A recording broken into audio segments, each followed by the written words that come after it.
أعوذ بالله من الشيطان الرجيم بسم الله الرحمن الرحيم إنا أعطيناك الكوثر فصل لربك وانحر إن شانئك هو الأبتر إن الله وملائكته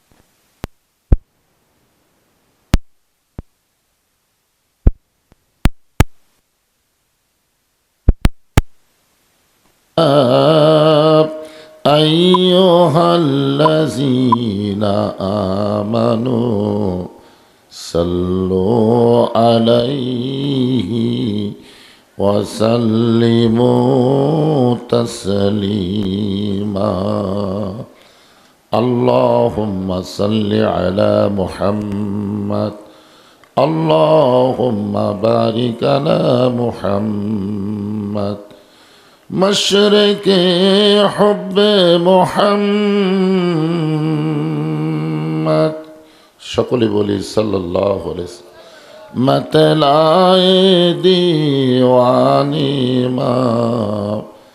मतलाए खुर्शीद इश्क़ास सीनाए सो जानी बलगल उला बिकमालिही कशफ़द्दुजा बिजमालिही हसनत जमीओ खिसालिही सल्लो अलैहि व आलिही ला इलाहा इल्लल्लाह। জিকির করেন আর যার সামনে একটু ফাঁকা আছে আল্লাহর হস্তে নিজ দায়িত্বে একটু জমে জমে বসেন। যার সামনে ফাঁকা আছে সবাইকে বলতেছিলাম, যাদের সামনে ফাঁকা আছে একটু সামনের দিকে জমে বসেন আর জিকির করেন লা ইলাহা ইল্লাল্লাহ লা ইলাহা ইল্লাল্লাহ লা ইলাহা ইল্লাল্লাহ লা ইলাহা ইল্লাল্লাহ জোরে লা ইলাহা ইল্লাল্লাহ লা ইলাহা। যার দিলে আছে আমার আল্লাহর ভয়, যার মনে আছে আল্লাহর ভয়, যার দিলে আছে আল্লাহর ভয়, আল্লাহ আল্লাহ সব সময়। আহার নিদ্রা ভালো লাগে না, এই দুনিয়া ভালো লাগে না, ভালো লাগে শুধু আল্লাহ লা ইলাহা। এই জায়গাটার অপরাধ কি? সামনে আসেন, সামনে আসেন।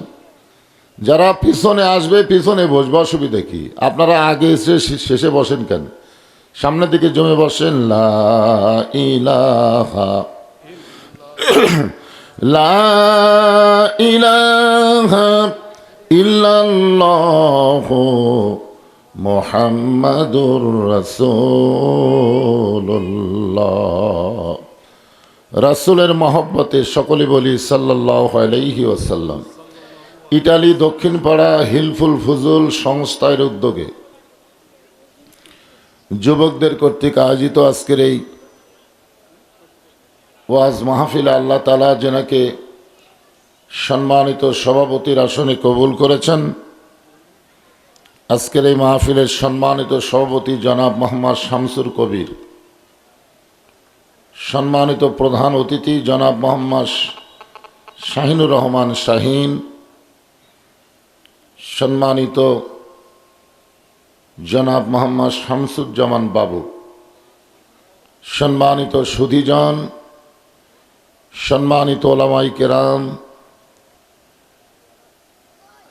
আমার সামনে আপনাদের মাঝে মাঝে যে সমস্ত আলেম ওলামা বসে আছেন, মঞ্চে আছেন, আমার আগে যেনারা আলোচনা করেছেন, বিশেষ করে এই গ্রামের কৃতি সন্তান মাওলানা হাসানুল্লাহ নাসিরি সাহেব সহ বক্তাগণকে অন্তরের অন্তঃস্থল থেকে আমি শুভেচ্ছা জ্ঞাপন করছি।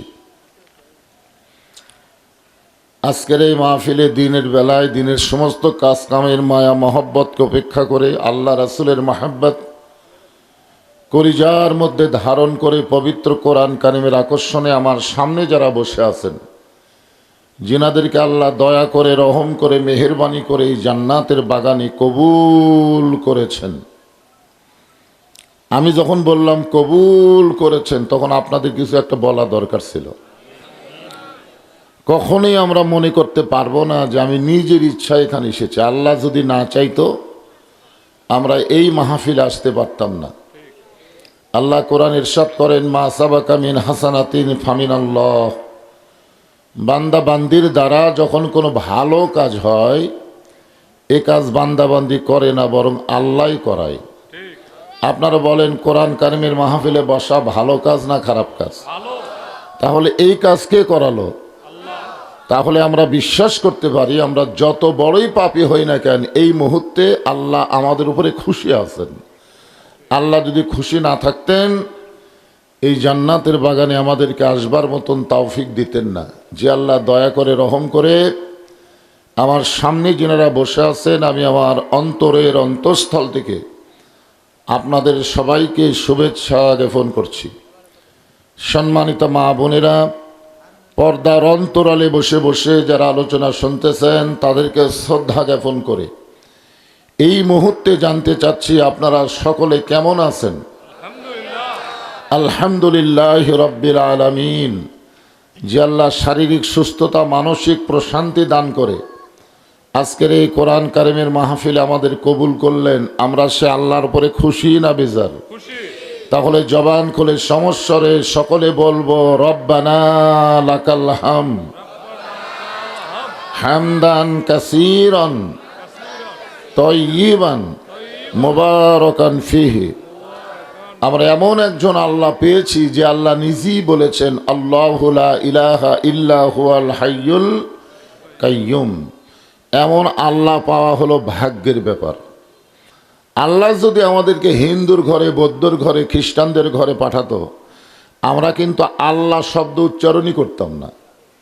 কিন্তু আল্লাহ তাআলা আমাদেরকে মুসলমানের ঘরে কবুল করার কারণেই আমরাই কেবলমাত্র আল্লাহ আল্লাহ শব্দ উচ্চারণ করতেছি। কারণ আল্লাহ নিজেই বলেছেন, অমাইয়াবতাগি গয়রাল ইসলামী দীনান ফালাই ইয়ুকবালা মিনহু। ইসলাম ছাড়া অন্য কোনো জীবন ব্যবস্থা কেউ যদি গ্রহণ করে, আল্লাহ বলেছেন কখনোই তা কবুল করা হবে না। আল্লাহর কাছে একমাত্র কবুলযোগ্য জীবন ব্যবস্থা, ধর্মের নাম কি? ইসলাম কিন্তু শুধু একটা ধর্মের নাম না। যেরকম একটা হিন্দু ধর্ম, বৌদ্ধ ধর্ম, খ্রিস্টান ধর্ম, ইসলাম কিন্তু শুধুমাত্র একটা ধর্ম না। ইসলাম হলো একটা জীবন ব্যবস্থা। বলেন সুবহানাল্লাহ। ইন্না দীনা ইনদাল্লাহিল ইসলাম। আমি জীবনে বহু মাহফিল করলাম, কিন্তু মানুষ চেপে বসার পরে চাপে না। আজকে প্রথম দেখলাম। ওই জায়গায় চাপবার বললাম, চাপলেন না। না, আসলেই আমি কিন্তু আমার জন্য বলিনি, আমি বলছি আল্লাহর ওয়াস্তে। কার ওয়াস্তে? আল্লাহর ওয়াস্তে বলার পরেও যারা চাপলো না, এদের শরীরটা নিজের কাছে ভারী মনে হবে। আসলেই তাই। এক সময় বলবে, আমার শরীর এত ভারী লাগতেছে কেন? আর যদি আপনি উঠে সামনে আসতেন, শরীরটা এত পাতলা হয়ে যেত। বসা মাত্রই কোরআনের ওসিলায় আল্লাহ আপনার দেহের সমস্ত রোগ ব্যাধি ভালো করে দিত। আপনারা বলেন তো, এই কোরআনের শক্তি আছে না নাই? যে কোরআনকে লক্ষ্য করে আল্লাহ বলেছেন, অনুনাজ্জিলু মিনাল কোরআনি মা হুয়া শিফাউ ওয়া রাহমাতুল লিল মুমিনিন। মুমিনদের জন্য আল্লাহর কোরআন হলো রোগ মুক্তি এবং রহমত। বলেন সুবহানাল্লাহ। ওই যে পিছনে যারা বাচ্চারা মানে খুঁটে হয়ে গেছে, মানে খুঁটে এরকম আবার তুই ধরিয়া তোলা লাগবে, তারপরে সামনে আনবে। এই তোমরা ওদিকে সব দাঁড়িয়ে আছো কেন? যারা ভলেন্টিয়ার ছাড়া যারা আছো তাদেরকে বসার ব্যবস্থা করো। হ্যাঁ, তো আল্লাহর দরবারে আমরা শুকর গুজার করছি সব সময় যে আল্লাহ আমাদেরকে জন্মসূত্রে মুসলমানের ঘরে কবুল করেছেন। খুশি না বেজার? এই দুনিয়াতে আসার আগে আমরা আর একটা জগতে ছিলাম, ওই জগতের কথা আমরা আমাদের মনে নেই, কিন্তু আমরা যে ছিলাম এ ব্যাপারে সন্দেহ আছে। সেই জগতের নাম হলো রুহের জগৎ। এই রুহের জগতে আমাদের রুহগুলোকে আল্লাহ এতই পছন্দ করলেন যে দুনিয়ার জগতে শ্রেষ্ঠ জীবন ব্যবস্থা ধর্মের ভিতরে আল্লাহ আমাদেরকে কবুল করলেন। সুবহানাল্লাহ বলেন। আল্লাহ যদি আমাদেরকে হিন্দুর ঘরে পাঠাতো আমাদের করার কিছু আছিল? আল্লাহ যদি ইহুদি খ্রিস্টানদের ঘরে পাঠাতো আমাদের করার কিছুই ছিল না। কিন্তু আল্লাহ ওই সকল ঘরে না পাঠায় সরাসরি মুসলমানের ঘরে প্রেরণ করার কারণেই আমরা বুঝতে পারি আল্লাহ আমাদের পক্ষে আছেন। সুবহানাল্লাহ বলেন। আল্লাহ যাদের পক্ষে থাকেন তাদের কোনো টেনশন আছে? কোনো টেনশন নাই। তো আল্লাহ তাআলার দরবারে আমরা শুকর গুজার করছি। এই মাসের নাম হলো আরবিতে রজব মাস। জোরে বলেন কি মাস? এই রজবের চাঁদ ওঠার সঙ্গে সঙ্গে আল্লাহর নবী একটা দোয়া বেশি বেশি পড়তেন। আপনারা সেই দোয়া পড়েন? পড়েন? আল্লাহুম্মা বারিক লানা ফি রজব ওয়া শাবান ওয়া বাল্লিগনা রমাদান। রজব এবং শাবানের বরকত আল্লাহ দান করো, আর রমজান পর্যন্ত হায়াতকে বাড়ায়া দাও। এ কথা কে বলতেন? আল্লাহ নবী বলতেন। তাহলে এই কথার দ্বারা কি বুঝলেন? আল্লাহ নবীও জানে না কে কখন মরবে, এই দুনিয়া থেকে কে কখন বিদায় নেবে এটা নবীও জানতো না। যার কারণে বলতেন বাল্লিগনা রমাদান, রমজান পর্যন্ত হায়াতকে প্রলম্বিত করে দাও, বাড়ায়া দাও। তো রজব চলতেছে, এরপরই যে মাস আসতেছে তার নাম কি? শাবানের পরেই রমজান। এই রজব মাসে আল্লাহ তাআলা আমাদের নবীকে আরশে নিয়ে গেছিলেন। সুবহানাল্লাহ বলেন। সবচাইতে বড় সুখবর হলো জীবিত অবস্থায় আল্লাহ তাআলা আমাদের নবীকে জান্নাত দেখার তৌফিক দিয়েছেন। জোরে কান সুবহানাল্লাহ। আমরা সবাই যদি জান্নাতে যাই তাহলে জীবিত অবস্থা যাব? মরার পরে আল্লাহ আবার আমাদের জীবন দিবেন, এটা বিশ্বাস করেন আপনারা? মরার পরে আবার কি দিবেন? এই জন্যে আমরা সকলেই বলি মিনহা খালাকনাকুম ওয়া ফিহা নুঈদুকুম ওয়া মিনহা নুখরিজুকুম তারাতান উখরা। আমাদের নবীকে আল্লাহ যখন জান্নাত দেখার তৌফিক দিলেন, নবী জান্নাতের মধ্যে প্রবেশ করলেন। এমন সময় নবীর সাথে একজন ফেরেশতা ছিল, নাম হলো জিবরাইল। নাম কি? নবীর সঙ্গে একটা ফেরেশতা ছিল, নাম হলো জিবরাইল। আর আমাদের সঙ্গে সব সময় দুইটা ফেরেশতা থাকে। আমাদের সাথে আছে না নাই? আমাদের সাথে, ইমানদারের সাথে, বেঈমানদের সাথে থাকবে না। বেঈমানদের সাথে ফেরেশতা থাকা কোনো লাভ নাই, কারণ বেঈমানদের কোনো লেখাও নাই, ওরা বিনা হিসাবে জাহান্নাম। জোরে কোন কথা ঠিক কিনা? কিন্তু আমরা ইমানদার, আমাদের হিসাব আছে। তোমার দুই কান্দে দুই মোহরি লিখিতেছেন ডায়েরি, দলিল দেখে রায় দিবে, টাকা পয়সার নাই কারবার। কিরামান কাতিবিনা ইয়ালামুনা মা তাফআলুন। আমাদের নবীর সঙ্গে দুই ফেরেশতা ছিল না, বেঈমানদের সঙ্গেও থাকবে না, নবীর সঙ্গেও ছিল না। কারণ আমাদের নবীরও লেখার কিছু নাই। নবী হচ্ছেন আল্লাহর দোস্ত, হাবিবুল্লাহ। জোরে কান সুবহানাল্লাহ। ইমাম গাজ্জালি বলেছেন নবীর কান্দে ফেরেশতা না থাকার সবচাইতে বড় কারণ হলো নবীর কান্দে থাকার মতন যোগ্যতা কোনো ফেরেশতার নাই। জোরে কান সুবহানাল্লাহ। এই কান্দত ফেরেশতা থাকবে এমন যোগ্যতা কোনো ফেরেশতার আছে? এই জন্য আমাদের নবীর কান্দে ফেরেশতা নাই, থাকারও দরকার নাই। কিন্তু একজন ফেরেশতা মাঝে মধ্যে নবীর সঙ্গে আসতো, দেখা করত, তার নাম হলো জিবরাইল। জোরে কান, তার নাম কি? লাইলাতুল মিরাজে ফেরেশতা জিবরাইল নবীর সঙ্গে জান্নাতের মধ্যে প্রবেশ করলেন। নবী প্রবেশ করার কারণেই জিবরাইল প্রবেশ করলেন। ফেরেশতা জিবরাইল বললেন, হে রাসূলুল্লাহ, আপনি যদি জান্নাত থেকে বের না হন, আল্লাহ আপনাকে জান্নাত থেকে বাইরে করে দিবে না। নবী যদি বাইরে না হয় আল্লাহ বাইরে করে দিবে? লিমা তাকুলু মা লা তাফাইলুন। আপনারা বলেন তো আল্লাহর কথার সাথে কাজের মিল আছে না নাই? আল্লাহ বলেছেন ফাদখুলুহা খালিদিন, কেউ যদি একবার জান্নাতে প্রবেশ করে আল্লাহ তাকে চিরস্থায়ীভাবে জান্নাত দিয়ে দেয়। আল্লাহ নবী বললেন, জিবরাইল, আল্লাহ যদি আমাকে জান্নাতে থাকার জন্য ঢুকতে বলতো আমি জান্নাতে ঢুকতাম না। আমি শুধু জান্নাত দেখার জন্য প্রবেশ করেছি। আমি সেই দিন জান্নাতে থাকার জন্য ঢুকতে চাই যেদিন আল্লাহ আমার সমস্ত উম্মাত উম্মাতিনীকে জান্নাত দিয়ে দিবে। সুবহানাল্লাহ, জোরে কন। যেই নবী জান্নাতের মধ্যে যাও আমাদের কথা ভোলে না, আমরা সেই নবী ভুলে গেলে চলবে? এই জন্যে আমাদের নবী শুধু আমাদের নবী না, আমাদের নবী হলেন আমাদের নেতা। আল্লাহুম্মা সাল্লি আলা সাইয়্যিদিনা মুহাম্মদ। আমাদের নবী কি শুধু আমাদের নবী? আমাদের নবী হলেন আমাদের নেতা। এমন একজন নেতা নবীর উম্মত হওয়াতে আপনারা খুশি না বেজার? তাহলে জবান খুলে আরেকবার বলি আলহামদুলিল্লাহ। এখন যে কোরআন থেকে ছোট্ট একটা সূরা নাম হলো কাউসার, নাম কি? কাউসার। হ্যাঁ, এই রজব মাসে সূরা কাউসারের আলোচনা আমাদের শোনা বড় দরকার। এই রজব মাসে আল্লাহ তাআলা নবীকে আরশে নিয়ে গিয়ে আমাদের জন্য একটা নিয়ামত দান করেছেন। সবচাইতে বড় নিয়ামত, তার নাম হলো 5 ওয়াক্ত নামাজ। জোরে বলেন, কয় ওয়াক্ত নামাজ? 5 ওয়াক্ত নামাজ। 24 ঘন্টার মধ্যে 5 বার। 24 ঘন্টায় পড়া লাগবে না, 24 ঘন্টার মধ্যে 5টা সময় আল্লাহর অত্যন্ত পছন্দ। আর সেই 5টা সময় আমাদের উপরে 5 ওয়াক্ত নামাজ আল্লাহ ফরজ করেছেন। ফরজ নামাজের রাকাতের সংখ্যা হলো মাত্র 17 রাকাত। জোরে বলেন, কয় রাকাত? এই মাইক এরকম হয় করে বা কি হচ্ছে? মাইকের কি হয়? এত যন্ত্র তোমার। হ্যাঁ, মাইক চ্যান করে। 17 রাকাত নামাজের মধ্যে ফজরের হলো 2 রাকাত। ফজরের নামাজ কয় রাকাত? আমি কিন্তু ফরজের কথা বলতেছি। আবার আপনার মনে করেন ফজর আমরা 4 রাকাত পড়ি আর হুজুর 2 রাকাত খায়।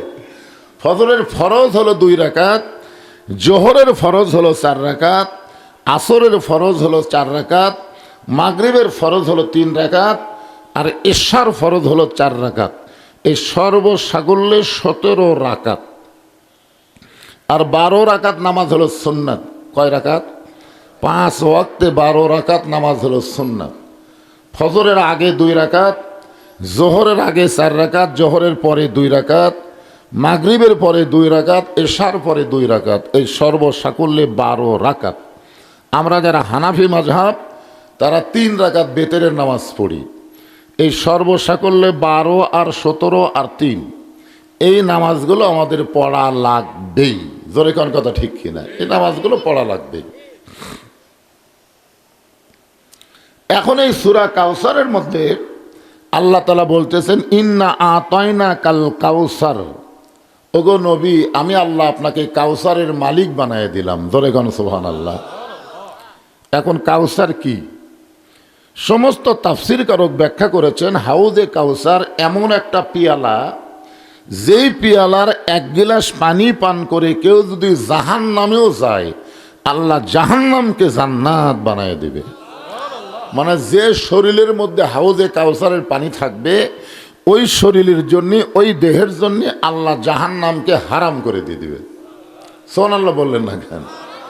এরা হাউজে কাউসারের কার হাতে থাকবে? আমাদের নবীর হাতে। জোরে বলেন, কার হাতে? হাসর হবে তামার সানি, উম্মত বলবেন পানি পানি, সেই কঠিন দিনে নবী বিনে পানি দেওয়ার সাধ্য কারো নাই। কঠিন একটা মুহূর্ত হবে যখন সবাই তৃষ্ণার্তে ছটফট করবে। ওই সময় আল্লাহ তাআলা আমাদের নবীর হাতে হাউজে কাউসার দিয়ে দিবে। জোরে কোন সুবহানাল্লাহ। সাহাবীরা বললেন, ইয়া রাসূলুল্লাহ, আপনি হলেন সমস্ত নবীদের নবী, বিশ্ব নবী। আপনার ডিগ্রি হলো ওমা আরসালনাকা ইল্লা রাহমাতাল লিল আলামিন।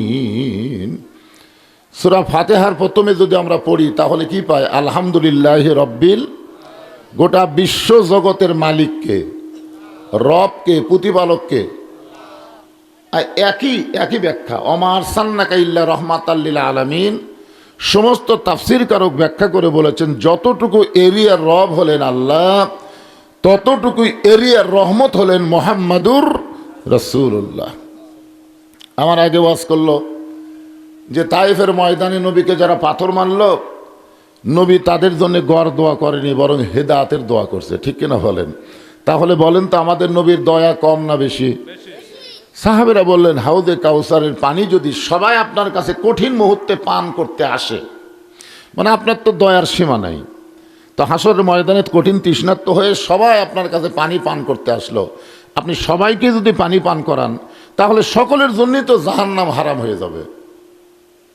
আল্লাহ রাসূল বললেন সাহাবীরা তোমরা কি মনে করছো, হাউদে কাউসারের আল্লাহ আমাকে মালিকানা দিলেও সবাইকে আমি পান করতে পারবো না, পান করতে হবে আল্লাহর হুকুম অনুযায়ী। ধরে কোন সুবহানাল্লাহ।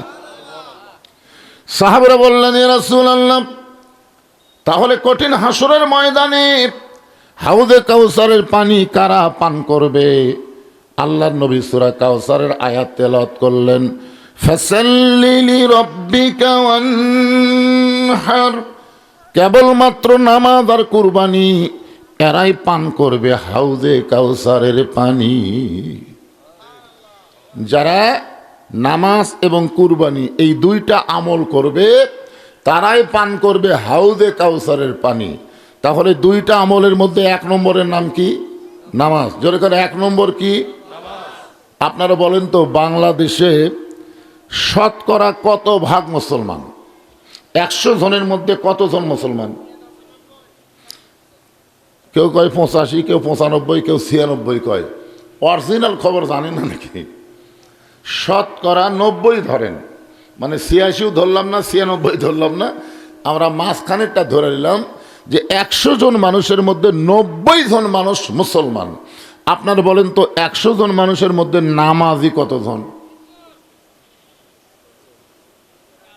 না, আর হিসাব ঠিক দিবার পারতেছি না। জুমার নামাজ যারা পড়ে এদেরকে আমরা নামাজি বলবো না, কারণ লাইলাতুল মেরাজে আল্লাহ তাআলা নবীকে জুমার নামাজ দেয়নি। কারণ জুমার নামাজ এত গুরুত্ব নাই যে আল্লাহর আরশে গিয়ে নবীকে দেওয়া লাগবে। সবচাইতে গুরুত্বপূর্ণ যে নামাজ, সেই নামাজটাই আল্লাহ তাআলা নবীকে আরশে দিয়েছেন। জোরে কোন সুবহানাল্লাহ। তাহলে গুরুত্বপূর্ণ নামাজ হলো 17 রাকাত। জোরে বলেন কয় রাকাত? যার মধ্যে জুম্মার খাওয়া নাই, জুম্মা চলবেই না। জুম্মা শুরু হয়েছে কখন জানেন? যখন আল্লাহ নবী হিজরত করে মদিনাকে রাষ্ট্র ঘোষণা করলেন, নবী যখন রাষ্ট্রপতি হয়ে গেলেন, এরপরে জুমার নামাজ, এরপরে জুমার নামাজ। আগেই জুমা না, আগে 5 ওয়াক্ত। জোরে কোন কয় ওয়াক্ত? একটা হাদিস আল্লাহ রাসূল বলেছেন লা সালাতা লা ঈমানা, যার নামাজ নাই তার ঈমান নাই। সাহাবীরা বললেন ইয়া রাসূলুল্লাহ এটা কোন নামাজ? আল্লাহ নবী বললেন 5 ওয়াক্ত নামাজ। যে 5 ওয়াক্ত নামাজ না পড়লে কি থাকবে না? ঈমানই থাকবে না। জোরে কোন কি থাকবে না? ঈমান থাকবে না। আল্লাহ নবী বললেন লা সালাতা লা দীন, যার নামাজ নাই তার কোনো ধর্ম নাই। সাহাবীরা বললেন ইয়া রাসূলুল্লাহ এটা কোন নামাজ? আল্লাহর নবী বললেন 5 ওয়াক্ত নামাজ। আল্লাহর নবী বললেন বাইনাল আবদি ওয়াল কুফরি তারকুস সালাত, বান্দার কাফের মধ্যে পৃথক করার জিনিসটার নামই হলো নামাজ। সাহাবীরা বললেন ইয়া রাসূলুল্লাহ এটা কোন নামাজ? আল্লাহর নবী বললেন এটাও 5 ওয়াক্ত নামাজ। আল্লাহ রাসূল বললেন মান তারাকা সালাত মুতাম্মিদান ফাকাত কাফারা, ইচ্ছা করে এক ওয়াক্ত নামাজ যারা বাদ দিবে এরা আল্লাহর সঙ্গে কুফরি করলো। সাহাবীরা বললেন ইয়া রাসূলুল্লাহ এটা কোন নামাজ? আল্লাহর নবী একই কথা বললেন এটাও 5 ওয়াক্ত নামাজ। এর মধ্যে কিন্তু জুম্মার কথা নাই। আজকে বাংলাদেশে যত মসজিদ দোতলা হচ্ছে, আপনারা বলেন তো এটা 5 ওয়াক্তের জন্য হচ্ছে না জুমার জন্য হচ্ছে? যত মসজিদ দোতলা 3 তলা, ভাই কি জন্যে? কয় মানুষ হাঁটে না হুজুর, এতই মানুষ। তো এত মানুষ যার কারণে দোতলা করতেছেন, ফজরের খবর কি? যেই নামাজ মসজিদে না পড়লে মুনাফিক হওয়া লাগে, যেই নামাজ জামাতে না পড়লে মুনাফিক। জোরে বলেন কি ফিক? ফজর আর এশা এই 2 ওয়াক্ত নামাজ যদি কেউ জামাতে না পড়ে, এই বাড়িতে পড়লেও মুনাফিক। তো সেই ফজরের খবর কি? কয় এক কাতারে হয় না। জোহরের খবর কি? কয় কাজ কামের দিন তো। আসরের খবর কি? কয় হাট বাজারে গেছে। মাগরিবের খবর কি? কয় হাট বাজার করে এসে হিসাব করতেছে। এশার খবর কি? কয় শরীর দুর্বল নিয়ে ফজরও তা এশাও তাই। তাহলে মসজিদের মধ্যে কয় কাতার আছে? কয় কমপক্ষে 9 কাতার। তো 9 কাতারের এক কাতারই মুসল্লি হয় না, দোতলা করবে কেন? তখন বলতেছে ওই যে জুমার দিনে সবার শেষে আসে আগে যায়, ওরকে জন্য দোতলা। আপনারা বলেন তো, শেষে আসে আগে যায়, এরা মুসল্লি? এদের ব্যাপারে আল্লাহ বললেন, ফাওয়াইলুল লিল মুসাল্লিন আল্লাযীনা হুম আন সালাতিহিম সাহুন আল্লাযীনা হুম ইরাউন ওয়া ইয়ামনাউনাল মাউন। তাহলে এখানে কয় ওয়াক্ত নামাজের কথা বলা হবে? ফাসাল্লি রব্বিকা, তোমরা আল্লাহর সালাত আদায় করো, তোমাদের রবের নামাজ পড়ো। এই নামাজ মানে কয় ওয়াক্ত? জোরে কয় না কেন? কয় ওয়াক্ত? এর মধ্যে জুম্মার আলোচনা এর মধ্যে নেই। হাউজে কাউসারের পানি যদি আপনারা পান করতে চান, তাহলে খালি জুম্মা পড়লে হবে না, 5 ওয়াক্ত। জোরে বলেন কয় ওয়াক্ত? 5 ওয়াক্ত নামাজ আদায় করা লাগবে। এখন আমাদের বাংলাদেশে আমরা যারা বক্তা, আমার কথাই বলতেছি, আমার এমন কোনো ওয়াজ নাই যে ওয়াজ আমি নামাজের ওয়াজ করি না। মানে এই যে 42 বছর হলে ওয়াজ করতেছি। কত বছর? এই বাচ্চারাই এলে কি ডিস্টার্ব দেয়, বসে থাকো, লাফালাফি করো না। এই 42 বছরে আমার এমন কোনো ওয়াজ নাই যে ওয়াজ আমি কমপক্ষে 10 মিনিট হলেও নামাজের ওয়াজ করিনি। তা আমি তো এত বছর হলে ওয়াজ করে দেখতেছি, নামাজই তো বাড়তিছে না। আমার এলাকার এক মুয়াজ্জিন ওয়াজ শুনবার গেছে, ওয়াজ শুনে আসে বাড়িতে ঘুমাইছে। ফজরের সময় মুয়াজ্জিন চেতন পায়নি, যারা ওয়াজ শোনেনি এরাই চেতন পাচ্ছে। এরা এখন মসজিদে যায় দেখে তালা দেওয়া। কে অন্য মুয়াজ্জিনের আজান শুনে আমরা নামাজ পড়তে এসে দেখলাম তালা দেওয়া। মুয়াজ্জিনের খবর কি? তো তারা রাগ করে মুয়াজ্জিনের বাড়ির যায়, দেখে মুয়াজ্জিন ঘুম পাড়তেছে। ও মুয়াজ্জিন সাহেব, সবাই আজান দিল, মসজিদে নামাজ শুরু হয়ে গেছে, আর তোমার মসজিদে তালা খোলেনি, ব্যাপার কি? মুয়াজ্জিন বার হয়ে কান ধরে বলতেছে, তৌবা করতেছে, আর জীবনে ওয়াজ শুনবো না। মুয়াজ্জিনকে তৌবা করছে, আমি আর জীবনে ওয়াজ শুনবো না, কারণ এই ওয়াজ শুনবার গেলে মুয়াজ্জিনের আজান দেওয়া হয় না। এই তো হলো আমাদের বাংলাদেশের ওয়াজের রেজাল্ট। মানে ওয়াজ দিয়ে আমাদের বাংলাদেশে মানুষ নামাজি বাড়বে। তাহলে নামাজি বাড়াতে গেলে কি করা লাগবে? নামাজি আমাদের দেশে বাড়াতে গেলে কি করা লাগবে? এই নিয়মটা আল্লাহর কোরআন থেকে আমাদের জানার দরকার আছে না নাই? যেরকম আছে না নাই? আল্লাহর নবীর মেরাজ হয়েছে নবুয়তের 10ম বৎসরে। নবুয়তের 10ম বৎসরে নবী মেরাজ করলেন। নবুয়তের কত বৎসরে? 10ম বৎসরে নবী 5 ওয়াক্ত নামাজ নিয়ে দুনিয়াতে ফেরত আসলেন। দুনিয়াতে ফেরত আসার পরে নবী আরও 3 বছর মক্কা ছিলেন। এই নামাজ পাওয়ার পরেও নবী কয় বছর মক্কা ছিলেন? 3 বছর মক্কা ছিলেন।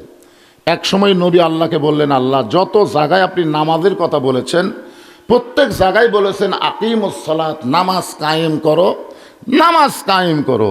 কিন্তু আমি নবী, আমার গুটি কতক সাহাবী নিয়ে আমরা তো নামাজ কায়েম করতে পারতেছি না, আমরা চোরের মতন চুপি চুপি নামাজ পড়তেছি। মানে আজান দিয়া জামাত করা নামাজ পড়ারও পরিবেশ মক্কাতে নাই। তাহলে আপনি যে বারবার খালি বলতেছেন নামাজ কায়েম করো, নামাজ কায়েম করো, কিন্তু আমরা তো নামাজ কায়েম করবার পারতেছি না, এখন কি করব? তা আল্লাহ বলেন, হাবিব, মক্কাতে যে পরিবেশ চলতেছে এই পরিবেশে নামাজ কায়েম সম্ভব নয়। কারণ মক্কায় ইমাম হচ্ছেন আপনি, আর নেতা হচ্ছে আবু জেহেল। যেই দেশের ইমামরা আলেম হবে আর জালেমরা নেতা হবে, ওই দেশে নামাজ চোরের মতন পড়া যাবে, কিন্তু নামাজ কায়েম করা যাবে না। কি বুঝলেন? যে দেশের ইমাম হবে আলেম, ভালো মানুষ, আর নেতা হবে জালেম, নেতা কি হবে? জালেম হবে, ওই দেশে নামাজ পড়া যাবে কিন্তু কায়েম হবে না। বর্তমানে আমাদের বাংলাদেশের ইমামরা হলো ভালো মানুষ আর নেতারা হলো জালেম। জোরে কোন নেতারা কি? কথা কয় না, নেতারা কি? অধিকাংশ নেতারাই নামাজ পড়ে না। সারাদিন চামচাগিরি করতেছে, আমার নেতার চরিত্র ফুলের মতন পবিত্র, খোঁজলা দেখেন নামাজ পড়ে না এক ওয়াক্ত। এই সকল নেতার পিছনে বাংলাদেশের মুসলমান আর সময় দেওয়া যাবে না। জোরে কোন কথা ঠিক কিনা? যদি এই রজবের নামাজ ফাসাল্লি রব্বিকা সূরা কাউসার একটু খেয়াল করেন, তাহলে আল্লাহ রাসূল মক্কায় ছিলেন ইমাম, আর নেতা ছিল আবু জেহেল। আবু জেহেলের মতন নেতা, নবীর মতন ইমাম যতদিন থাকবে ততদিন নামাজ পড়া যাবে, কিন্তু নামাজ কায়েম হবে না। আল্লাহ বলেন, হাবিব, যিনি ইমাম হবেন তাকেই নেতা হওয়া লাগবে, যিনি ইমাম তিনিই নেতা, তাহলে নামাজ কায়েম হবে। এখন আগামীতে আমাদের বাংলাদেশে একটা সুযোগ আছে না নাই? জোরে কোন আছে না নাই? আমরা এ কথা অনেক মাহফিলে বলতেছি, সব দেখা হলো শেষ।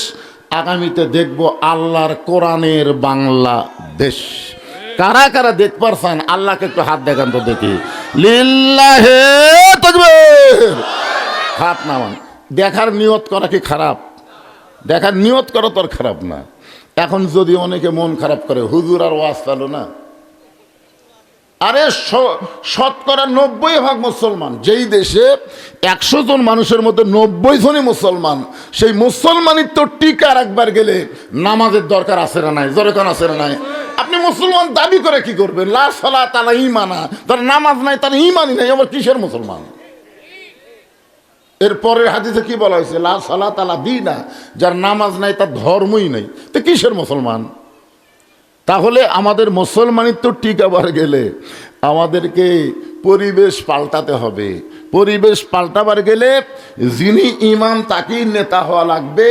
কোন আলেম ইমাম হবে, জালেম নেতা হবে, এই সুযোগ আর মুসলমানের বাংলাদেশে দেওয়া যায় না। ধরে কোন কথা ঠিক? ফাসাল্লি লিরাব্বিকা ওয়ানহার। 1 নম্বর হলো নামাজ। সূর্য উদয়ের আগে আমার আল্লাহ তাআলা 2 রাকাত ফজরের ফরজ নামাজ দিয়েছেন। আদম আলাইহিস সালাম 350 বছর কান্নাকাটি করার পরে একসময় আদম নবীর তওবা যখন কবুল হয়ে গেল, আদম নবীর তওবা যখন কবুল হয়ে গেল, আদম আলাইহিস সালাম শুকরিয়া তান 2 রাকাত নামাজ আদায় করলেন।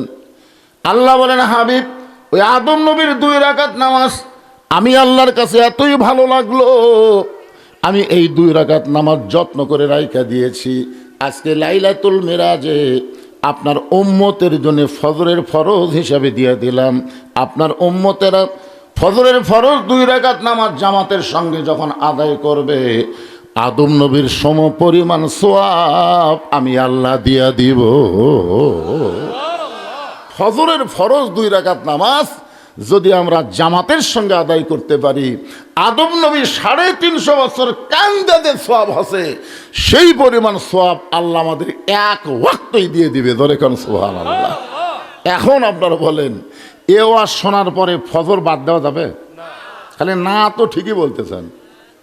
আজান দেওয়ার আগে আসছিল 3.5 হাত, আর আজান শুরু হয়ে গেলে যুবকরা হলো 2.5 হাত। আগে আসলো কত? 3.5 হাত। আজান শুনবে না, এই জন্যই ল্যাব মাথার উপর দিছে। তো ল্যাব মাথার উপর দিলে পাও যে বের হবি, পাওটা না বুকের কাছে থসে। এখন বেড়া থাকে আপনি মনে করবেন চাউলের বস্তা ঢাকা আছে, আগাও নাই মাথাও নাই, কেড়ে গেল কোথায়। আস্তে আস্তে ঘরের মধ্যে ঢুকে ল্যাব টানতে দেখেন ল্যাপের তলে যুবকের সাইজ, আর সকালবেলা সাইড টিপে কুত্তের সাইজ, একই সাইজ। আপনারা শীতের দিনে সকালবেলা কুত্তেক দেখছেন সাইড টিপের মধ্যে কি অবস্থায় থাকে, ওরা আগা মাথা কিছুই বোঝা যায় না। তো আজকে ফজরের আজান শুনে ঘুম পাড়ে যারা, কুত্তার আমল করে তারা। আমি যেই বলবো ফজরের আজান শুনে ঘুম পাড়ে যারা, আপনার বলবেন কুত্তার আমল করে তারা। ফজরের আজান শুনে ঘুম পাড়ে যারা, আমি মুরব্বীদের বলতেছি না, মুরব্বীরা, আপনারা যদি ফজরের আজান শুনে ঘুমও পারেন, যদি ফজরের নামাজ পড়বার নাও পারেন, আল্লাহ আপনাদেরকে মাফ করতে পারে। কি জন্যে পারে? কারণ 60 বছর পর্যন্ত যারা সরকারি চাকরি করে, 60 বছর পরে তাদেরকে আর চাকরি করা লাগে না, তারা বসে থাকা পেনশন পায়। যখন কথা ঠিক না? যারা 60 বছর পর্যন্ত 5 ওয়াক্ত নামাজ জামাতের সঙ্গে আদায় করেছে, 60 বছরের পরে শীতের ঠান্ডায় যদি সে উঠতে নাও পারে, সে ঘুম পারলেও আল্লাহ তাকে পেনশনের সওয়াব দিয়ে দিবে। সুবহানাল্লাহ কন্যা কেন? আপনারা বলেন তো, সরকারের চাইতে আল্লাহর দয়া কম না বেশি?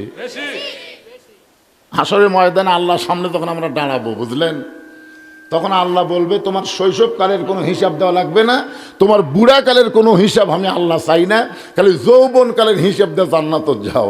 তাহলে শৈশবের হিসাব যদি আল্লাহ না নেয়, বুড়াকালের হিসাব যদি আল্লাহ না চায়, তাহলে বুড়া বয়সে আপনি এত কষ্ট করতেছেন কেন?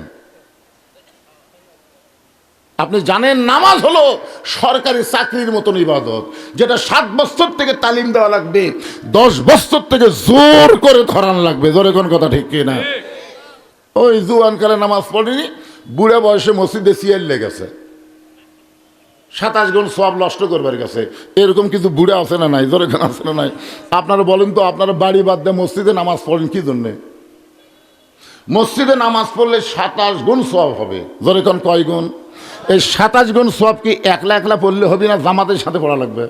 তো জামাতের সাথে পড়লে কি কাতার সোজা করে পড়া লাগবে না হেঁকা বেঁকা করে পড়া লাগবে?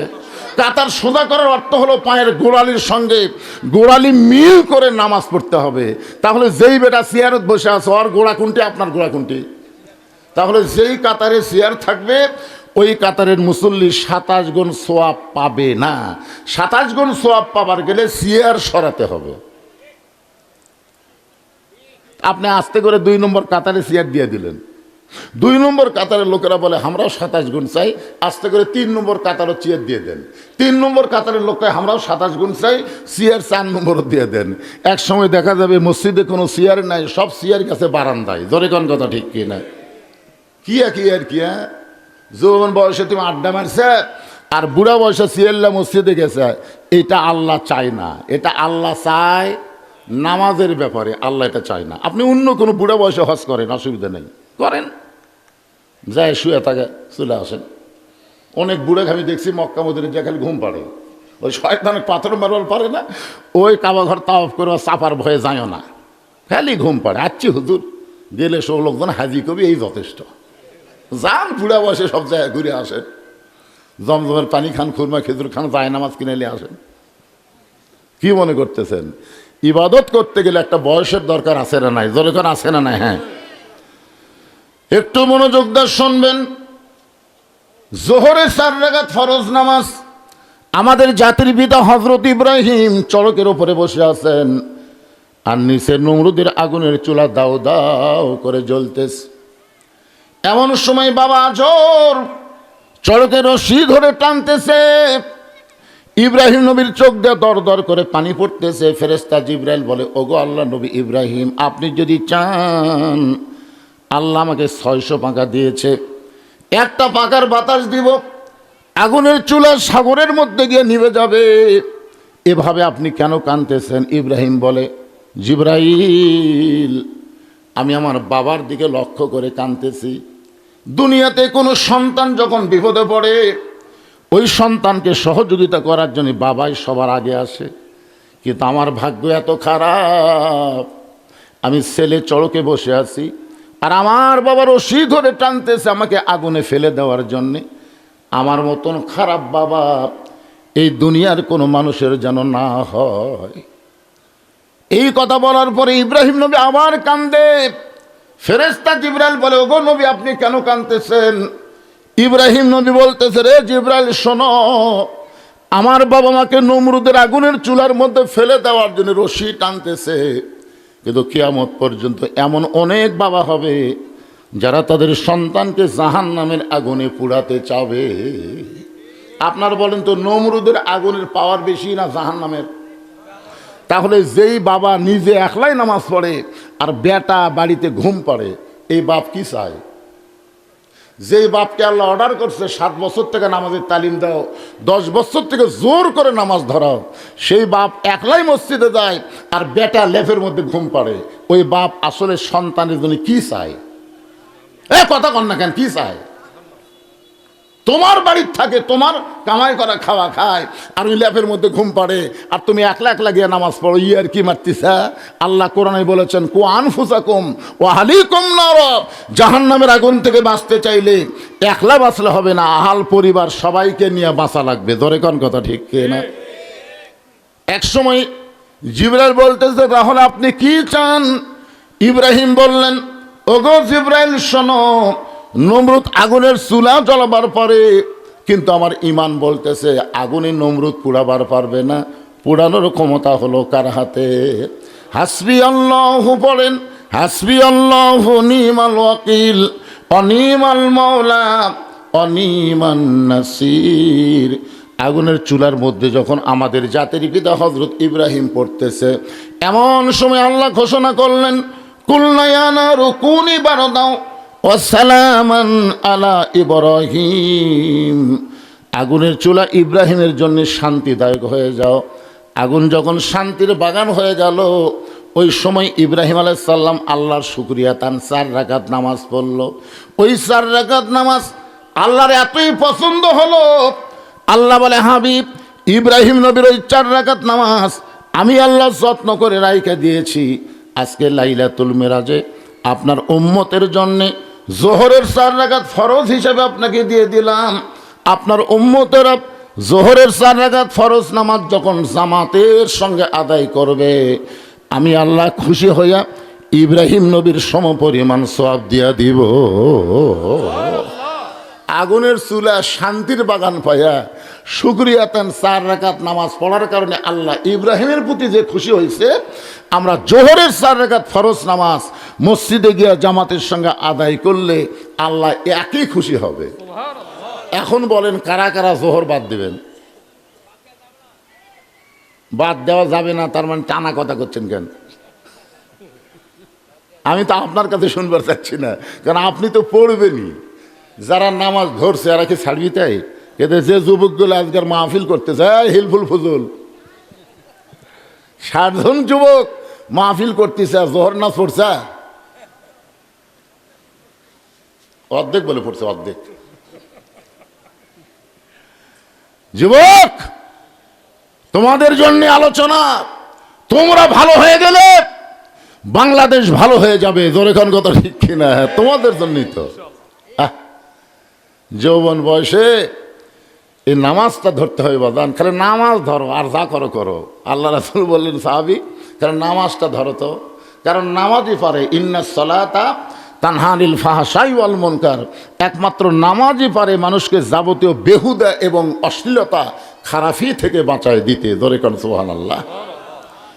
এই নামাজ যদি আমরা ধরি, অন্য জায়গায় আল্লাহ বললেন, ফালিয়াবুদু রব্ব হাযাল বাইত আল্লাযী আত'আমাহুম মিন জু'ইন ওয়া আমানাহুম মিন খাউফ।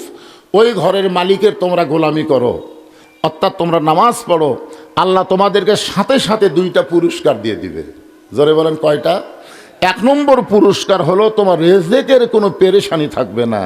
তোমার বিশ্বাস রেজেক দাতাকে, আল্লাহ তোমার সুন্দর রেজেকের ব্যবস্থা করে দিবে।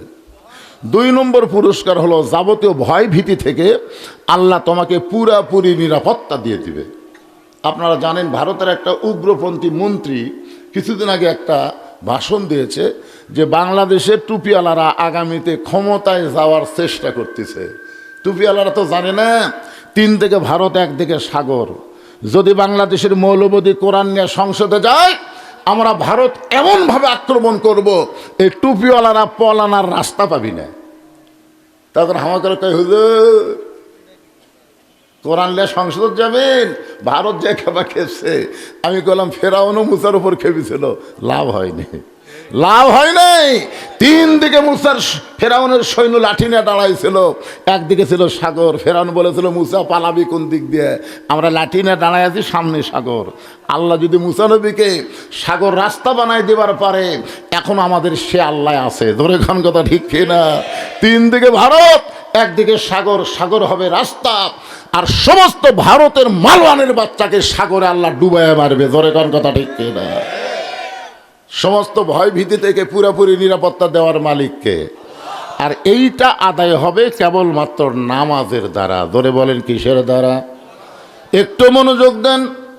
মুসা আলাইহিস সালাম ফেরাউনের দরবারে গেল, গিয়ে দেখে ফেরাউন জিকির করতেছে আনা রব্বুকুমুল আলা, আনা রব্বুকুমুল আলা। সঙ্গে সঙ্গে মুসা বলে, ফেরাউন তুমি যে বলতেছ আমি হলাম সবচাইতে বড় আল্লাহ, তোমার কথা হলো মিথ্যা, আমার কথা হলো লা ইলাহা ইল্লাল্লাহু মুসা কালিমুল্লাহ। আপনারা বলেন তো ফেরাউনের ডাকি ঠিক? যেরকম কেউ যদি বলে 41 সালের আগে হামাকরক নামাইকে, এটা কিন্তু মুসলমানের কথা না, এটা হলো ফেরাউনের কথা। ধরে কান কার কথা? আপনারা বলেন তো বর্তমানে সেই ফেরাউন আছে? আছে হামান। হামান কে? ফেরাউন কে? হামান হচ্ছে ওবায়দুল কাদের, বুঝলেন? ওই হচ্ছে হামান, আর ফেরাউন হচ্ছে হাসিনা। দেখেন তো এখন এই হামানের খবর কি? মরে মরে মরে না, মরে মরে মরে না, কে কি বলতেছে তার ঠিক নাই। আর ফেরাউন হায় হায় আই রে, আনা রব্বুকুমুল আল্লাহ, আমি হলাম সবচাইতে বড় আল্লাহ, আমাকে ওরকম নাম হয় খে। আল্লাহ কই 41 লাগবি না, 24 সালই পার হবার পারবো না। ধরে কোন কথা ঠিক কিনা? আল্লাহ নামাইনি, এ কথা কোন নামাই নাই। আল্লাহ কোরআনে বলেন তো ইজ্জু মান তাশা ওয়া তুযিল্লু মান তাশা বিয়াদিকাল খায়র ইন্নাকা আলা কুল্লি শাইইন কাদির। সঙ্গে সঙ্গে ফেরাউন বলে, এ মুসা, তোর আল্লাহর কলেমা আমার রাজত্বের মধ্যে চলবি না। তোর আল্লাহর জিকির যদি করবা চাস, তোর আল্লাহর জাকাত যা। তো মুসা বলতেছে, ফেরাউন তোর কতটুকু আল্লাহর কতটুকু বাঁটিয়া দে। যেরকম আমাদের বাংলাদেশে বাঁটিয়া দিচ্ছে, হুজুর দেখতেছেন না সামনে এটা আমার, এই সাইডে হলো আমার বাপের, এই সাইডে আমার চাচার, আর এই সাইডে আমার ভাইয়ের। এলাকার মধ্যে পাওয়া দেওয়ার জায়গা কারো নেই। তো সবই যদি তোমাকে হয় আল্লাহর, তখন বলতেছে আল্লাহটা দেখতে গেলে 2 মিনিট হাঁটা লাগবে। 2 মিনিট হাঁটা মসজিদের সামনে গিয়ে বলতেছে, হুজুর এখানে আল্লাহর কিছু ছিল না, আমার চাচা দয়া করে আল্লাহ 10 শতক দান করছে, আর আমরা টাকা পয়সা দিয়ে আল্লাহ ঘর বানা দিছি। তখন ফেরেশতাকে, আল্লাহ এই দেশের নাম কি? যেই দেশের চাচা দান করলে তোমার জায়গা হয়, আর এরা টাকা পয়সা তোমার ঘর বানা দেয়, এই দেশের নাম কি? আল্লাহ বলতেছে ওই দেশই তো হলো কোরআনের ওয়াজ শোনে, কোরআন মানে না, বর্তমান বাংলাদেশ ফেরাউনের দেশ। কথা কন না কেন ভাইজান? কোরআনের ওয়াজ শুনবে কিন্তু কোরআন মানবে না, মসজিদকে শুধু আল্লাহর ঘর বলবে, আর বাদ বাকি সব নিজের নামে করে নেবে। এটা কি মনে করতেছেন? সব কিছুর মালিককে বিশ্বাস হয় না? বিশ্বাস হয় না? ধরে কোন সব কিছুর মালিককে। পরের জায়গা পরের জমি, পরের জায়গা পরের জমি, ঘর বানায় আমি রই, আমি কিন্তু জমির মালিক নই। জমিদারের ইচ্ছা মতন দেই না জমিন চাষ, তাই তো ফসল ফলে না রে দুঃখ 12 মাস। আমি খাজনা পাতি সবই দিলাম, তবু জমিন হয় যে নিলাম, এই দুঃখের কথা কারে কই, পরের জায়গা পরের জমি, ঘর বানায়া আমি রই।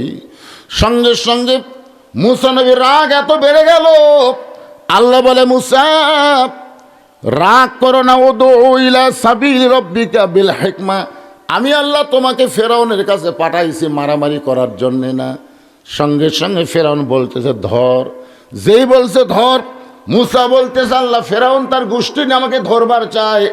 আল্লাহ বলে, মুসা তুমি দৌড়াও। মুসা বলতেছে আল্লাহ এটা একটা কাম হলো, আমি তোমার কলেমার দাওয়াত দিয়ে যদি আমি দৌড়াই, আর যারা বাতিল, যারা নিজেরাই আল্লাহ বলে দাবি করে, তারা যদি আমাকে ধাবড়ায়, তাহলে দুনিয়াতে শোরগোল পড়ে যাবে। মুসা ফেরাউনের ভয়ে দৌড়াচ্ছে।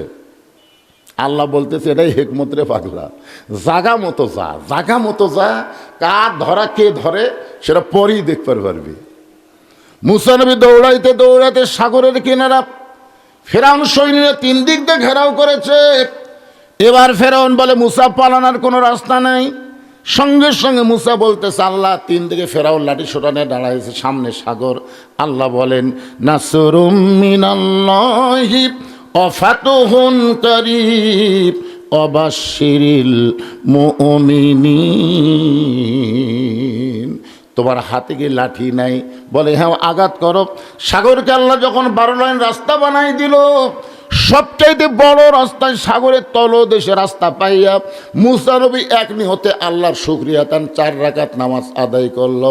ওই 4 রাকাত নামাজ আল্লাহর এতই ভালো লাগলো, আল্লাহ বলে হাবিব, ওই সাগরের তলদেশে রাস্তা পাইয়া মুসা নবী যে 4 রাকাত নামাজ আদায় করলেন, এই 4 রাকাত নামাজ দেখে আমি আল্লাহ এত খুশি হইয়া যত্ন করে রাইখা দিয়েছি। আজকে আপনার উম্মতের জন্যে আসরের 4 রাকাত ফরজ হিসাবে দিয়ে দিলাম। আপনার উম্মতেরা আসরের 4 রাকাত ফরজ নামাজ যখন জামাতের সঙ্গে আদায় করবে, আমি আল্লাহ খুশি হইয়া মুসা নবীর সমপরিমাণ সওয়াব দিয়া দিব। এখন বলেন, এরপরে কি আসরের নামাজ বাদ দেওয়া যায়? যেই নামাজ মুসা নবী সাগরের তলদেশে রাস্তা পায়ে আদায় করলো, আমরা মসজিদের সেই নামাজ আদায় করলেই আল্লাহ মুসা নবীর সমপরিমাণ সওয়াব দিয়া দিবে। এবার মাগরিবের 3 রাকাত ফরজ নামাজ। আমার মায়েরা যারা পর্দার অন্তরে বসে আছেন, মা চিন্তা করতেছে, আমরা কষ্ট করে আইলাম, হুজুর আমাদের জন্য একটা লাইন ওয়াজ করলো না।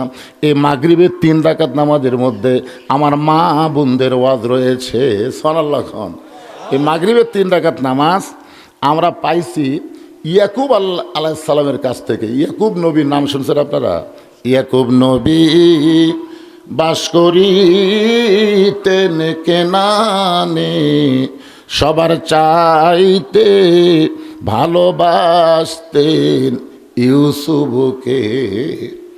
ইয়াকুব নবী একদিন নির্জনে বসে আল্লাহর কাছে বলতেছে, আল্লাহ তুমি আমাকে 12টা সন্তান দিলে। জোরে কোন, কয় সন্তান? 12টা সন্তান দিলে, 2টা সন্তান এত ভালো, আর এই 10টা এত খারাপ কেন হলো? 12টার মধ্যে কয়টা খারাপ? 10টাই খারাপ। আমি নবী হয়ে জন্ম দিলাম, আমি তো সাধারণ মানুষ না, আমি তোমার নবী হয়ে জন্ম দিলাম, এই 2টা এত ভালো, 10টা এত খারাপ কেন হলো? ইয়াকুব আলাইহিস সালামকে আল্লাহ বলতেছে, ইয়াকুব তোমার বউ কয়টা? ইয়াকুব বলতেছে, আল্লাহ আমার বউ তো 2টা। বলে তোমার যে বউ ভালো, সে বউয়ের পেট থেকে যে 2টা সন্তান বনিয়ামিন ইউসুফ, এরা 2 জন ভালো। আর তোমার যে বউ খারাপ, এই বউয়ের পেট থেকে 10টা সন্তান, এরা খারাপ। এখানে সন্তান ভালো মন্দ হওয়ার জন্য বাপের কোনো দায়িত্ব নাই, সন্তান ভালো মন্দ হয় মায়ের কারণে। ধরে কোন, কার কারণে? এখন আমাদের সন্তানগুলো যারা ভালো, বুঝবেন এটা বাপের কারণে ভালো হয়নি। বাপ যতই শাসন করুক, ওর জন্ম যদি খারাপ হয়, ওকে শাসন করে কোনোদিন ভালো করা যাবে না। আমার কথাকে বুঝতে পারলেন? এক ছেলে আমাকে বলতে, এক লোক আমাকে বলতে, হুজুর আমার ছেলেকে আপনার ওয়াজ শোনার পরে এতই মারপিট করি হুজুর, ই তো নামাজ পড়ে না। একদিন ফজরে জোর করে আমি নিয়ে গেছি মসজিদে, নামাজ শেষ করে বললাম, আজ পড়লি না? পড়ছি ঠিকই, ওযু করিনি। হুজুর এই বদমাইশ হওয়ার পিছনে কারণ কি? আমি তো খুবই চেষ্টা করতেছি হুজুর। আমি তখন বললাম, ভাই আপনি একটু তদন্ত করে দেখেন তো, এই ছেলে যখন আপনার বউয়ের পেটে আসছিল, তখন আপনার বউ কি নামাজ পড়িছে? আপনি একটু তদন্ত করে দেখেন তো। কিছুদিন পরে এসে বলতে যে, হুজুর এটা আপনি কিভাবে জানলেন? এই যখন পেটে ছিল আর মা একক তো নামাজ পড়েনি। এই জন্যেই বাবা আনন্দে মাতিয়া সাগরে ভাসাইয়া সেই যে চইলা যায়, খবর লয় না। মাজন ধরিয়াই উদরে কতই যতন করে, 10 মাস পরে পায় প্রসবের বেদনা। এমন দরদি ভবে কেউ হবে না আমার মা গো। ইমাম গাজ্জালী রহমতুল্লাহ আলাইহি বলেছেন যে মায়ের পেটে যখন সন্তান আসে, সন্তান আসা মাত্রই আল্লাহ মায়ের অসুখ বন্ধ করে দেয়। জোরে কোন, কি বন্ধ করে দেয়? প্রতি মাসে 3 দিন 5 দিন 7 দিন মেয়েদের একটা অসুখ হয়, আপনারা জানেন না? সে অসুখ হলে নামাজ পড়া যাবে, কোরআন শরীফ পড়া যাবে, রোজা করা যাবে। কিন্তু যখনই পেটে বাচ্চা আসে, তখন আল্লাহ অসুখটা বন্ধ করে দেয়। অসুখ বন্ধ করে দেওয়ার কারণ হলো যে মায়ের কারণে বাচ্চার যেন কোনো ক্ষতি না হয়। মানে মা অসুখ হওয়ার কারণে ইবাদত করে পারতেছে না, বাচ্চার ক্ষতি হবে, এই জন্য অসুখটাই বন্ধ করে দেয়। পেটে বাচ্চা নিয়ে মা যখন নামাজ পড়ে, রুকুর থেকে যখন সেজদায় যায়, মনে করেন বাচ্চার বয়স এখন 4 মাস হয়ে গেছে, 4 মাসের বাচ্চা, মা যখন রুকুর থেকে সেজদায় গেল, এমন সময় বাচ্চারা পেটের মধ্যে দোমড় খেলো। ফেরেশতা বলে, আল্লাহ দেখো তোমার বান্দী রুকুর থেকে সেজদা করে, পেটের বাচ্চার কি কষ্ট হয় না? আল্লাহ বলে, ফেরেশতা সাক্ষী থাকো, যেই মা পেটে বাচ্চা নিয়ে নামাজ পড়তেছে, এই মা শুধু নামাজ পড়তেছে না, পেটের বাচ্চাকেও নামাজি বানায়া দিচ্ছে। আমাকে বলে, হুজুর 11 মাস আমার খিদে কম, কিন্তু রোজার চাঁদ উঠলে এত খিদা লাগে। আমি বললাম, তোর মা বেঁচে আছে? কে আছে? তো মায়ের কাছে যা। হুজুর আমার মাও কেমনে জানবে? আরে যাস না রে পাগল। ও মায়ের কাছে গিয়ে বলতেছে, মা 11 মাস আমার খিদা কম, কিন্তু রোজার চাঁদ উঠলে এত খিদা লাগে কেন? মা বলতেছে, এই সর্বনাশ করছে তোর দাদি। এই সর্বনাশ আমার দোষ না, তোর দোষ হলো দাদির। তুই যখন রমজান মাসে আমার পেটে ছিলি, তখন তোর দাদি এসে আমাকে বললো, বৌমা খবরদার রোজা রাখতে পারবা না, তুমি রোজা রাখলে পেটের বাচ্চা শুকে যাবে। খালি তোর দাদির কথা মতো আমি রোজা ভেঙ্গে খাসি, তুইও খাসুরে। এই রমজান মাসে তোর খাওয়া শুরু হয়ে গেছে। আহা, এই জন্য একজন নেপোলিয়ন বলেছে, তোমরা যদি ভালো একটা সন্তান চাও, ভালো একটা মায়ের দরকার। জোরে বলেন, ভালো সন্তান চাইলে ভালো বাপ না ভালো মা? এ কথা কর না কেন? ভালো মায়ের দরকার। আমার মায়েরা যারা পর্দার অন্তলে শুনতেছেন, মা যদি ভালো মা হবার চান, তাহলে আপনাদের 1 নম্বর আমল কি? মায়েদের 1 নম্বর আমল হচ্ছে পর্দা। নামাজ পড়েন, রোজা করেন, হজ করেন, যা করেন করেন, পর্দা যদি আপনাদের না থাকে, একটা ইবাদত আল্লাহ কবুল করবে না। এই কারণে মেয়েদের জন্য আল্লাহ বললেন, অকরনা ফি বুয়ুতিকুন্না ওয়ালা তাবাররাজনা তাবাররুজাল জাহিল। বললেন 24 ঘন্টার মধ্যে 5 বার নামাজ পড়ো, নামাজের হক আদায় হবে। 24 ঘন্টায় নামাজ পড়া লাগবে না, 5 বার নামাজ পড়ো, তাহলে নামাজের হক আদায় হবে। সারা বছর রোজা রাখা লাগবে না, 1 মাস রোজা রাখলে রোজার হক আদায় হবে। ও ফাতেমা, স্বামীর খেদমত সবসময় করা লাগবে না। স্বামী যখন খেদমত চাবে, তখন স্বামীর খেদমত করবা। কি বুঝলেন? মেয়েদেরকে আল্লাহ স্বামীর খেদমত সবসময় করা লাগবে। স্বামী যখন খেদমত চাবে, তখন খেদমত করো। ফাতেমা খবরদার, আলী যদি খেদমত না চায়, তুমি আপন ইচ্ছায় খেদমত করতে যেও না, কারণ অতি ভক্তি, ধরে কারণ অতি ভক্তি। হঠাৎ যদি আপনার বউ কোনোদিন আপনাকে বেশি খেদমত করে, আপনি বুঝবেন সেদিন আপনার বউ একটা অন্যায় প্রস্তাব দিবে। হঠাৎ যদি দেখেন মাথা টিপতেছে, আপনার পায়ের আঙুল দিছে, তারপর বাতাস করতেছে, এরকম করতেছে, তখন বুঝবেন হয় আপনার মায়ের বিরুদ্ধে, না হয় আপনার বাপের বিরুদ্ধে, না হয় আপনার ভাইয়ের বিরুদ্ধে, না হয় আপনার বোনের বিরুদ্ধে, মানে আপনার যারা রক্তীয় আত্মীয় তাদের বিরুদ্ধে কিছু বলবি বলেই হঠাৎ খেদমত শুরু করছে। এরকম কিছু বউ আছে না নাই? ওরা কিন্তু ওর বাপের বিরুদ্ধে, ওর মায়ের বিরুদ্ধে, ওর ভাইয়ের বিরুদ্ধে, ওর বোনের বিরুদ্ধে কোনোদিন আপনাকে বলবি না। যত যা বলবে আপনার মাও, আপনার বাপ, আপনার ভাই, আপনার বোনের বিরুদ্ধে। আপনি আবার হুঁকারি ধরেন, ঠিকই রে, ঠিকই রে।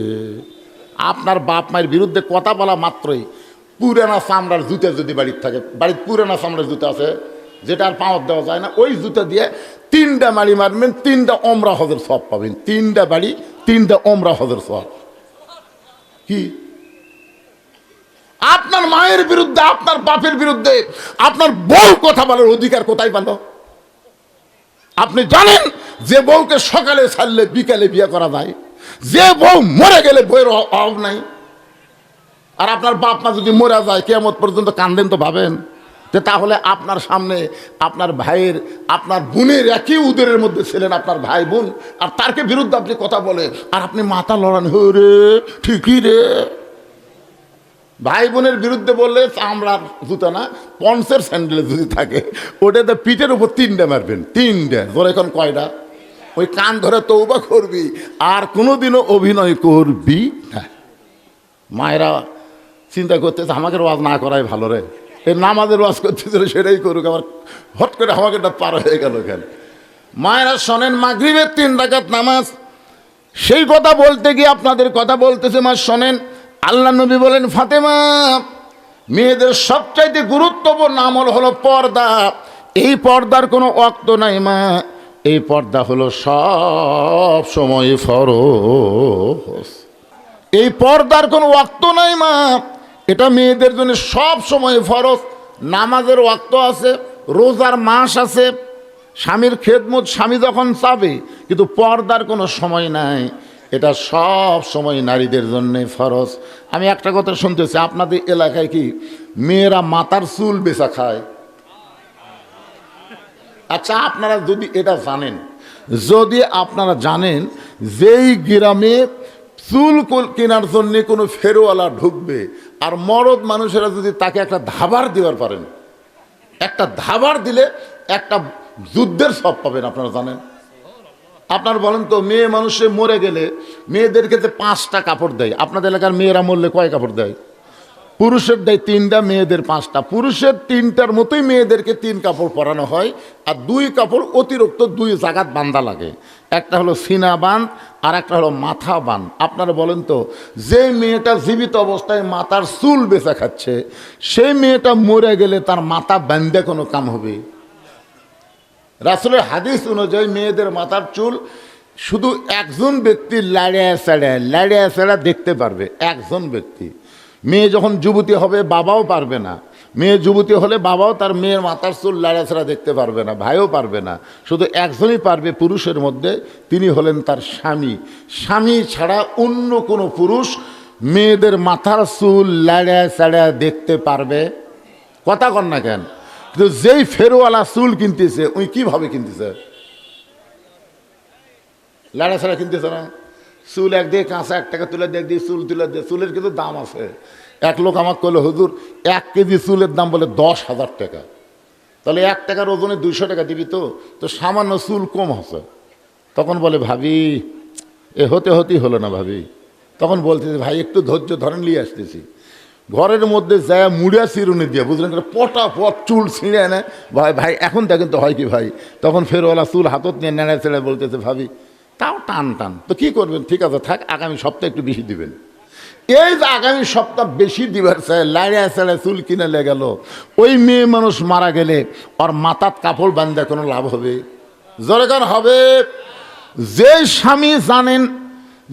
স্বামী জানেন যে আমার বউ চুল বেচা খায়, আল্লাহ কিন্তু বউ ধরার আগে ওই স্বামী ধরবে। কারণ রাসূল বলেছেন, আদ-দায়ুস লা ইয়াদখুলুল জান্নাহ, দায়ুস কোনোদিন জান্নাতে যাবার পারবে না। এখন আপনারা পুরুষ মানুষ, আপনাদের মেয়েদেরকে পর্দায় রাখার চেষ্টা করা লাগবে। রাসূল বললেন, ফাতেমা সবসময় পর্দার মধ্যে থাকবে। ফাতেমার কাছে একটা ওড়না ছিল, ওই ওড়নাটা মাথায় দিয়ে বললেন, বাবা আপনাকে সাক্ষী রেখে আল্লাহর কাছে ওয়াদা দিয়ে দিলাম, এই মুহূর্তে আমি ফাতেমা পর্দার মধ্যে ঢুকে গেলাম। আল্লাহ রাসূল বললেন, আমিন। মেয়েটা দোয়া করলো আপনাকে সাক্ষী রেখে, আল্লাহর কাছে ওয়াদা করলাম, এই মুহূর্তে পর্দার মধ্যে ঢুকে গেলাম। সঙ্গে সঙ্গে নবী হাত তুলে বললেন, আমিন। আল্লাহ এমন কবুল করলেন, কিছুদিন পরে আল্লাহ নবীকে ডাক দিল, হাবিব আপনার ফাতেমা পর্দার মধ্যে থাকার কারণে আমি আল্লাহ তার প্রতি এত খুশি হয়ে গেছি, আমি আল্লাহ তাআলা তাকে একটা ডিগ্রি দিয়ে দিলাম। ডিগ্রিটা হলো খাতুনে জান্নাত, ফাতেমা তো জহুরা। ফাতেমাকে আমি আল্লাহ সাইদাতুন নিসা আহলুল জান্নাহ, জান্নাতি নারীদের নেত্রী বানায়া দিলাম। আপনারা বলেন তো, ফাতেমা যে জান্নাতি নারীদের নেত্রী হয়েছে, এটা কোন আমলের কারণে? এতক্ষণ কি আর শুনলেন বারে? কেরে মাই গেলা ভাই, শব্দ কি জনগণ শুনবার পাচ্ছে আমার? কি সেন্সিনি? এই শোনেন, মনোযোগদার শোনেন। ফাতেমাকে আল্লাহ যে খাতুনে জান্নাত ডিগ্রি দিল, নামাজের কারণে, রোজার কারণে, স্বামীর খেদমতের কারণে, কিসের কারণে? তাই নারীদের বলতেছি, মা যারা ওয়াজ শুনবার আইছেন, যতই আমল করেন, পর্দা যদি না থাকে একটা আমলও আল্লাহ কবুল করবে। তাহলে মেয়েদের 1 নম্বর নেক আমল হলো পর্দা। আর আমাদের জন্য 1 নম্বর আমলের ওয়াজ করতেছি, ফাসাল্লিলি রব্বিকা, আল্লাহর নামাজ। জোরে বলেন, কার নামাজ? মাগরিবের 3 রাকাত নামাজ। ইয়াকুব আর ইউসুফ নবীর যখন মিলন হচ্ছে, আপনারা সবাই জানেন ইউসুফকে কুয়ার মধ্যে ফেলে দিয়েছিল তারা 10 ভাই। ওই কুয়া থেকে তুলে নিয়ে তাকে মিশরের জেলখানায় বন্দি করা হয়েছিল। এক সময় জেলখানা থেকে বের করে আল্লাহ তাআলা মিশরের খাদ্যমন্ত্রী, এক সময় মিশরের প্রধানমন্ত্রী বানিয়ে দিল। এক সময় আল্লাহ তাআলা ইয়াকুবের সঙ্গে ইউসুফের মিলন ঘটালো। এই বাপ ছেলের মধ্যে মিলন হওয়ার পরে শুকরিয়া তান 3 রাকাত নামাজ পড়ে। এই 3 রাকাত নামাজ আল্লাহর এতই ভালো লাগলো, আল্লাহ বলে, হাবিব ইয়াকুব ইউসুফের 3 রাকাত নামাজ আমি আল্লাহ যত্ন করে রাইখা দিয়েছি। আপনার উম্মতেরা মাগরিবের 3 রাকাত নামাজ যখন জামাতের সঙ্গে আদায় করবে, ইয়াকুব ইউসুফ নবীর সমপরিমাণ সওয়াব আমি আল্লাহ দিয়া দিব। প্রধান অতিথির আগমন। প্রধান অতিথি সব চলে আইছেন, মাশাআল্লাহ। তিনি চলে আইছেন। প্রধান অতিথি আজকের মাহফিলে জনাব শামসুর কবি, তাই না? শামসুর কবির সাহেব, ও শাহিনুর রহমান শাহিন, হ্যাঁ শাহিনুর রহমান শাহিন, উনি চলে আইছেন মাশাআল্লাহ। তো যাই হোক, প্রধান অতিথি একবার শেষের দিকে চলে আসলো। তো আলহামদুলিল্লাহ, যে কথা বলতেছিলাম, এখন এক ওয়াক্ত বাদ আছে। কয় ওয়াক্ত? সেই ওয়াক্তের নাম কি? এশার নামাজ। একটু মনোযোগ দিয়ে শোনেন। ফজরের নামাজ জামাত আদায় করলে আদম নবীর সম পরিমাণ সওয়াব। জোহরের নামাজ জামাত আদায় করলে ইব্রাহিম নবীর সম পরিমাণ সওয়াব। আসরের নামাজ জামাত আদায় করলে মুসা নবীর সম পরিমাণ সওয়াব। আর মাগরিবের নামাজ জামাত আদায় করলে ইয়াকুব আর ইউসুফ নবীর সম পরিমাণ সওয়াব আল্লাহ দান করবে। এখন এশার 4 রাকাত ফরজ।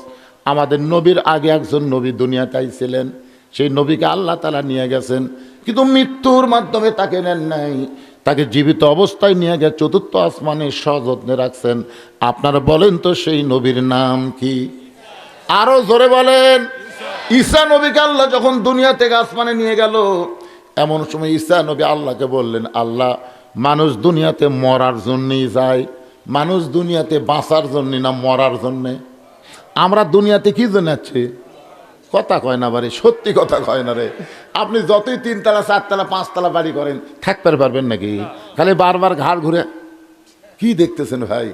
6 তলার ভিত দিছি হুজুর, 3 তলা হচ্ছে রড বার করে থুছি হুজুর। 2 কান্দের 2 ফেরেশতা কয়, শয়তান উপর দিকে না তাকা, নিচের দিকে তাকা। তোর দাগা 6 তলা না, তোর জায়গা হলো নিচতলা। জোরে কোন কয় তলা? মিশে মায়ায় বন্দি থাইকা করলাম কত খেলা,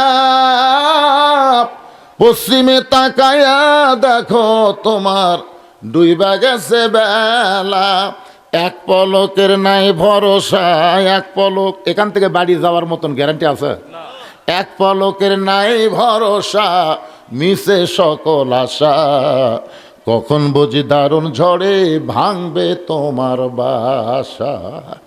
ঈসা বলতে আল্লাহ, মানুষ দুনিয়াতে যায় মরার জন্যে, কিন্তু আমার তো মৃত্যু হলো না, আমার কি মৃত্যু হবে না? আল্লাহ বলে, ঈসা কুল্লু মান আলাইহা ফানিও ওয়ায়াবকা ওয়াজহু রাব্বিকা যুল জালালি ওয়াল ইকরাম।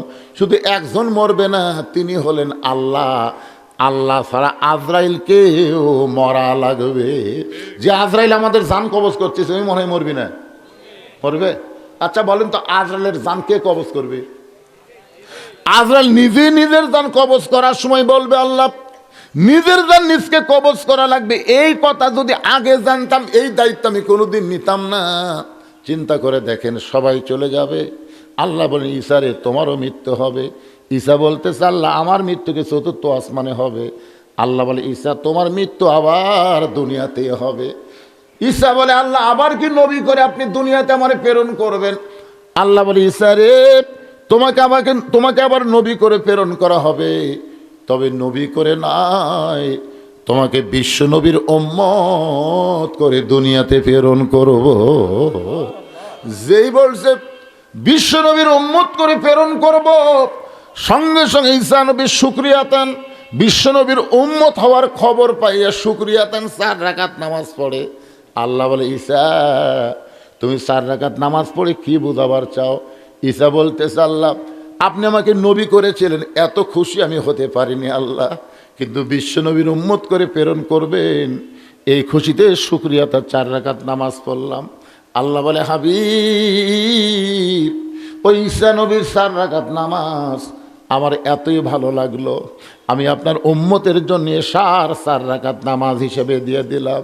এশার 4 রাকাত নামাজ আপনার উম্মতেরা যখন জামাতের সঙ্গে আদায় করবে, ঈসা নবীর সমপরিমাণ সওয়াব আমি আল্লাহ দিয়া দিব।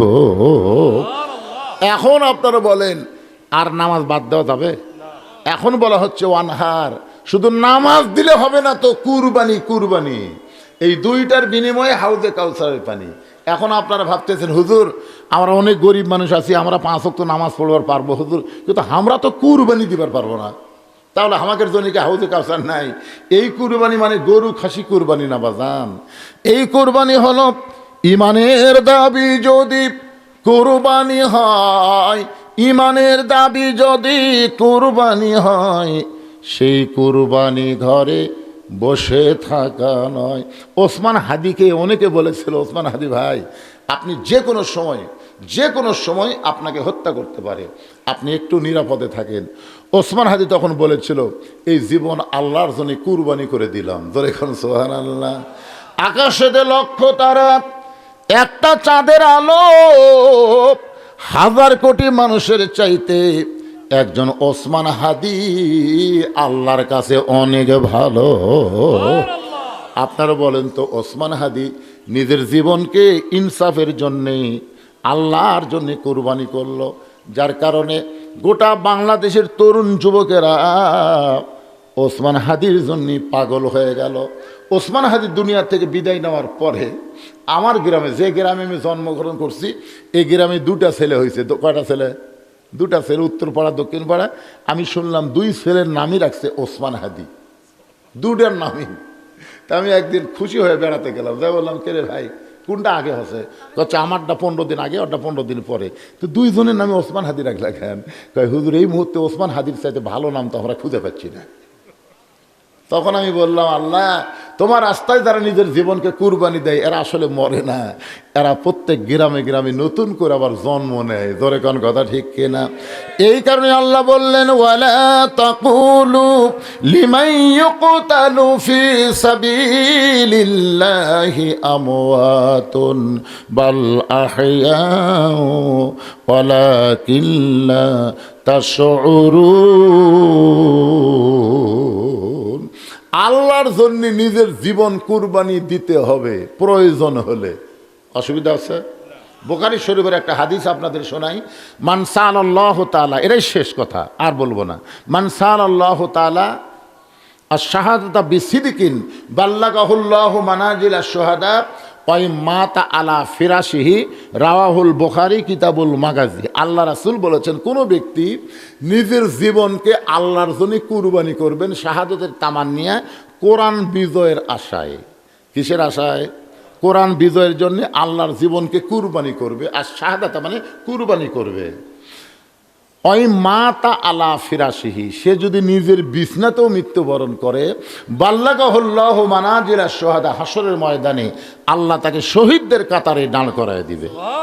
তাহলে আমাদেরকে এই কুরবানির নিয়ত করা যায় না ভাই, যে বাতিলের বিরুদ্ধে হকের পক্ষে আমরা নিজের জীবনকে কুরবানি করব। সব দেখা হলো শেষ, আগামীতে দেখব বাংলাতে আল্লাহর কোরআনের বাংলাদেশ।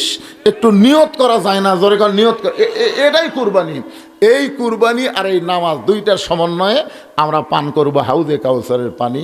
আল্লাহুম্মা বারিক লানা ফি রজব ওয়া শাবান ওয়া বাল্লিগনা রমাদান।